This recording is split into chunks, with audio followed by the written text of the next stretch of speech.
સુરત શહેરમાં આતંક મચાવનાર રાકેશ વાઘ ગેંગ સામે કાર્યવાહી કરવામાં આવી। ગેંગના 9 સભ્યોના રિમાન્ડ મેળવી પૂછપરછ શરૂ કરાઈ। મુખ્ય આરોપી રાકેશ વાઘ અને અન્ય 8 શખ્સો સાથે મળીને ગેંગ ચલાવતો હતો।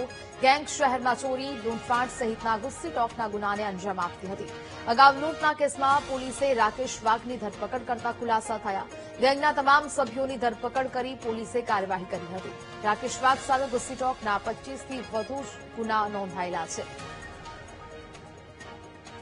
જે રાકેશ વાઘ એના સાગરીતોએ 1276/2026 લૂંટ અને ધાડનો ગુનો સચિન પોલીસ સ્ટેશનમાં કર્યો હતો, જે હેઠળ અમે એમની અટક પણ કરી હતી।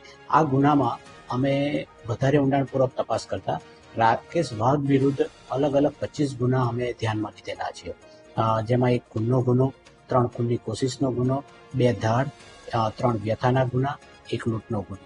આમ અને એની સાથેના સાગરીતો ટોટલ 9 સાગરીતો હતા, જેમાં એનો એક સાગરીત હતો સુબોધ રામાણી, ત્રીજો એક રાજ પાટીલ, ચોથો એક સૈફુર અંસારી, પાંચમો પ્રિન્સ પટેલ, છઠ્ઠો રોશન પરકસ, સાતમો આનંદ પાટીલ, આઠમો રોહન રાજુભાઈ રાઠોડ અને નવમો અનિલ ઉર્ફે કોમડી સબકાળી।